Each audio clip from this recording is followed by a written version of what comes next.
ఈ యొక్క ఇందిరమ్మ ఇళ్ళ లబ్ధిదారులకి నిజంగా ఒక గుడ్ న్యూస్ వినిపించిందా రేవంత్ సర్కార్ అంటే కనుక ఎస్ ఇప్పుడు అదే వినిపిస్తోంది సర్వత్రా. ఎందుకంటే ఏదైతే ఇసుక చాలా ఎక్కువ రేటు ఉంది, సో దీని మూలంగా మేము ఇళ్ల నిర్మాణం కట్టుకోవడానికి అంటే నిర్మించుకోవడానికి చాలా ఇబ్బందులు పడుతున్నాం, మా యొక్క ఆర్థిక వ్యవస్థ కూడా అంత ఒక బిలో ప్రవర్టీ అయినటువంటి వాళ్ళకి ఈ పథకం వర్తిస్తుంది కాబట్టి వాళ్ళు చాలా ఇబ్బందులు పడుతున్నారట. అటువంటి వారి కోసం నిజంగా రేవంత్ సర్కార్ అయితే ఒక కీలకమైనటువంటి నిర్ణయం తీసుకుంది.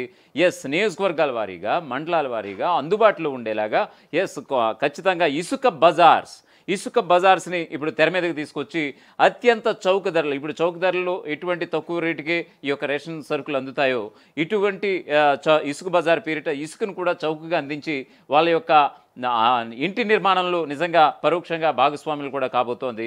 ఎందుకంటే ఆల్రెడీ చూసాం L1, L2, L3 కింద ఆల్రెడీ కేటగిరీల కింద కేటాయించినటువంటి విషయం. మీకు సొంతంగా స్థలం ఉండి ఖచ్చితంగా ఇల్లు లేనటువంటి వారికి L1 కింద ఖచ్చితంగా కేటాయించినటువంటి వాళ్ళకి తొలి దఫా కింద ఈ యొక్క ప్రొసీడింగ్ లెటర్స్ ఇవ్వటం. ఎందుకంటే సుమారుగా 5 లక్షల రూపాయలు 4 విడతలు ఇవ్వడం జరుగుతూ వస్తుంది. సుమారుగా ఈ 5 లక్షల రూపాయలు అంటే బేస్మెంట్ పూర్తయిన తర్వాత 1 లక్ష, ఆ తర్వాత అనేక పర్యాయాలు నిర్మించుకుంటూ వెళ్తున్నటువంటి సందర్భాన మిగతా 3 పర్యాయాలు కూడా కంప్లీట్ చేసి మొత్తం ఓవరాల్గా నిర్మాణ వ్యయం కింద రేవంత్ సర్కార్ ఇందిరమ్మ ఇళ్ల లబ్ధిదారులకి 5 లక్షలు ఇస్తున్నటువంటి తరుణాన్ని మనంతా కూడా చూస్తూ ఉన్నాం. సో ఈ క్రమంలో చాలామంది ఇసుక చాలా రేటు ఎక్కువగా ఉంది, మేము కట్టుకోలేకపోతున్నటువంటి ఒక బలమైనటువంటి వాదనని వినిపించినటువంటి సందర్భం. ఆ వాదన నిజంగా ప్రభుత్వం కూడా తీసుకున్నటువంటి సందర్భం. తీసుకుని వాళ్ళ యొక్క మేలు చేకూర్చే విధంగా ఒక ప్రతిష్టాత్మకమైనటువంటి ఒక విప్లవాత్మకమైనటువంటి నిర్ణయం తీసుకోవడం జరిగింది. అదే ఇసుక బజార్స్. మీ యొక్క నియోజకవర్గాల్లో కానీ మీ యొక్క మండల హెడ్ క్వార్టర్స్లో కానీ ఈ ప్రభుత్వం ఏర్పాటు చేసినటువంటి ఈ యొక్క స్టాల్స్ అయితే ఉండబోతున్నాయి. ఇక మీదట ఆల్రెడీ మెదక్ జిల్లా జోగిపేటలో deputy CM Damodara Rajanarasimha already దీనికి సంబంధించినటువంటి పథకాన్ని కూడా ఆయన అక్కడ లాంచ్ చేసినటువంటి సందర్భం. సో కొన్ని గంటల క్రితం ఇది జరిగింది. సో ఇప్పుడు రాష్ట్ర వ్యాప్తంగా ఇది ఇంప్లిమెంట్ కాబోతోంది. సో దీనికి సంబంధించినటువంటి ఒక పూర్తి స్థాయి అప్డేట్ చూద్దాం. తెలంగాణ ప్రభుత్వం ఇందిరమ్మ ఇళ్ల లబ్ధిదారుల కోసం సరికొత్త పరిష్కారాన్ని కనుగొంది. ఇసుక కొరత, అధిక ధరల సమస్యలకు చెక్ పెట్టేందుకు శాండ్ బజార్స్ను ప్రారంభించింది.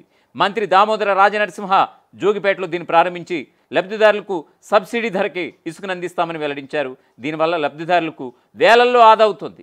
ఇంతకీ ఈ శాండ్ బజార్ ఎలా పనిచేస్తుంది, లబ్ధిదారులకి ఇది ఏ విధంగా ఉపయోగపడుతుంది అనే దాని మీద మీకు కూలంకషంగా వివరించే ప్రయత్నం చేస్తాను. ఎస్ తెలంగాణ ప్రభుత్వం ఇందిరమ్మ ఇళ్ల పథకం ప్రతిష్టాత్మకంగా అమలు చేస్తున్నటువంటి సంగతి తెలిసింది. ఇప్పటికే లబ్ధిదారులను ఎంపిక చేయగా ఇండ్ల నిర్మాణాలు కూడా చేపట్టడం జరిగింది. అయితే చాలా చోట్ల ఇంటి నిర్మాణానికి అవసరమైనటువంటి ఇసుక కొరత ఏర్పడింది. కొన్ని చోట్ల అధిక ధరలకు ఇసుకను కొనాల్సిన పరిస్థితి ఏర్పడింది. ఈ నేపథ్యంలో ఇందిరమ్మ ఇళ్ల లబ్ధిదారులు ఇసుక సమస్యలతో ఇబ్బందులు పడకుండా చూడాలనేటువంటి ఒక సదుద్దేశంతో ప్రభుత్వం కొత్త ఆవిష్కరణకు శ్రీకారం చుట్టింది. అదే శాండ్ బజార్స్. ఈ శాండ్ బజార్ల ద్వారా ఇందిరమ్మ ఇళ్లకు ఇసుక సరఫరా చేయాలని డిసైడ్ అయింది రేవంత్ సర్కార్. జోగిపేట మున్సిపాలిటీ పరిధిలో ఏర్పాటు చేసినటువంటి శాండ్ బజార్ను రాష్ట్ర వైద్య ఆరోగ్య శాఖ మంత్రి దామోదర రాజనరసింహ మంగళవారం ప్రారంభించారు. ఈ సందర్భంగా అధికారులతో కలిసి వే బ్రిడ్జ్ ఇసుక క్వారీని రిబ్బన్ కట్ చేసి పచ్చజెండా ఊపి ప్రారంభోత్సవం చేశారు. ఈ సందర్భంగా మంత్రి దామోదర్ మాట్లాడుతూ ఇందిరమ్మ ఇళ్ల లబ్ధిదారులకు నేరుగా ఇసుక అందుబాటులోకి తేవడం సంతోషంగా ఉందన్నారు. ఆందోళన నియోజకవర్గ వ్యాప్తంగా 3500 ఇందిరమ్మ ఇళ్లను ప్రభుత్వం కేటాయించిందని, అందులో మున్సిపాలిటీ పరిధిలో 120 ఇళ్లు మంజూరు కాగా ఇప్పటికే 112 ఇళ్ల నిర్మాణాలు ప్రారంభమై బేస్మెంట్ స్థాయికి చేరుకున్నాయని కూడా వెల్లడించారు.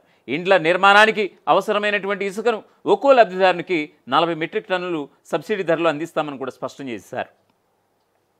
మార్కెట్లో టన్ను ఇసుక ధర 2600 వరకు ఉండగా శాండ్ బజార్లో మాత్రం కేవలం 1200 రూపాయలకు అందించడం వల్ల ఒక్కో లబ్ధిదారుడికి సుమారుగా 50,000 రూపాయల వరకు ఆదా అవుతుందంటూ కూడా ఈ సందర్భంగా మంత్రి దామోదర రాజనరసింహ వివరించినటువంటి సందర్భం. ఇందిరమ్మ ఇళ్ల నిర్మాణానికి సంబంధించినటువంటి బిల్లుల చెల్లింపుల్లో ఎలాంటి జాప్యం జరగడం లేదని, సకాలంలో మంజూరు చేస్తున్నామని సాక్షాత్తు మంత్రి దామోదర్ పేర్కొన్నారు.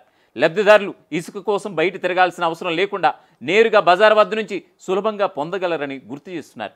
శాండ్ బజార్ నుంచి ఇసుకను బ్లాక్ మార్కెట్కు తరలించే ప్రయత్నం కనుక చేస్తే కఠిన చర్యలు తీసుకుంటాం, తాట తీస్తామంటూ కూడా హెచ్చరిస్తున్నటువంటి సందర్భం కూడా కనిపిస్తోంది. ప్రభుత్వం సబ్సిడీ ధరల్లో ఇసుక అందిస్తోందని, ఇది కేవలం లబ్ధిదారుల ప్రయోజనార్థమేనంటూ కూడా చెప్పుకొచ్చారు. దాన్ని వేరే దారిలో మళ్లించే వారిపై కఠిన చర్యలు తీసుకుంటామంటూ హెచ్చరిస్తున్నారు.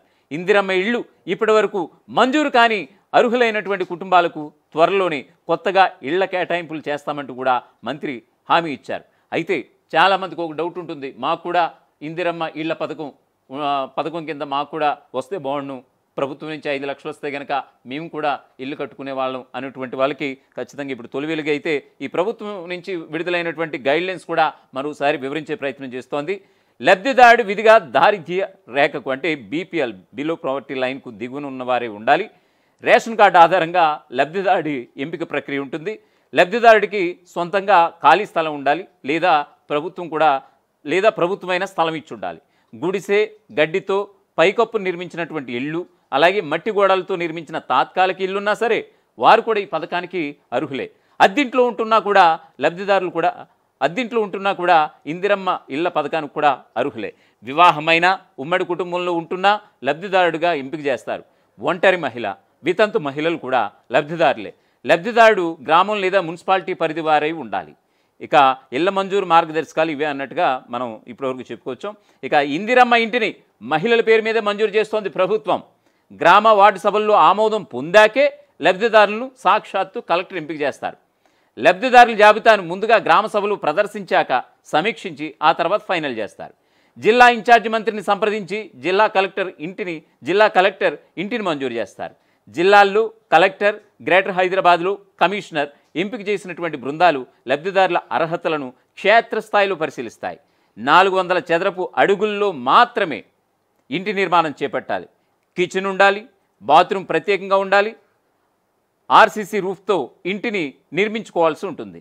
ఈ లబ్ధిదారుల ఎంపిక అనంతరం జాబితాను గ్రామ వార్డు సభల్లో ప్రదర్శిస్తారు. సో ఇవి ఈ యొక్క ఏదైతే ఇందిరమ్మ ఇళ్ల పథకం కింద ఖచ్చితంగా ఒక ఇంటిని నిర్మించుకోవాలి అనేటువంటి ఎవరైతే ఆశావాహులు ఉంటారో వాళ్ళందరికీ కూడా ఈ గైడ్లైన్స్ అయితే తొలి వెలుగు అయితే వివరించే ప్రయత్నం చేసింది. సో ఆల్రెడీ ఇప్పటికీ చాలామంది అప్లై చేసుకోవడం, దరఖాస్తు చేసుకోవడం, ప్రభుత్వం కూడా కొన్ని లక్షల మందికి ప్రొసీడింగ్ లెటర్స్ ఇవ్వడం, సుమారుగా ఈ యొక్క 400 చదరపు అడుగుల్లో మాత్రమే కట్టుకుంటున్నటువంటి సందర్భం కూడా కనిపిస్తోంది. ఇది ఒక ప్రభుత్వం ఎంతో ప్రతిష్టాత్మకంగా చేపట్టినటువంటి ఒక సదుద్దేశంతో చేపట్టినటువంటి పథకం ద్వారా చాలామంది గూడు లేని వారికి గూడు కలిగినట్టుగా అవుతుందంటూ కూడా చాలామంది కితాబునిస్తున్నారు రేవంత్ సర్కార్ను ఉద్దేశించి. అసలైన తొలి వెలుగు. ఫాలో వాట్సాప్ @తొలి వెలుగు official.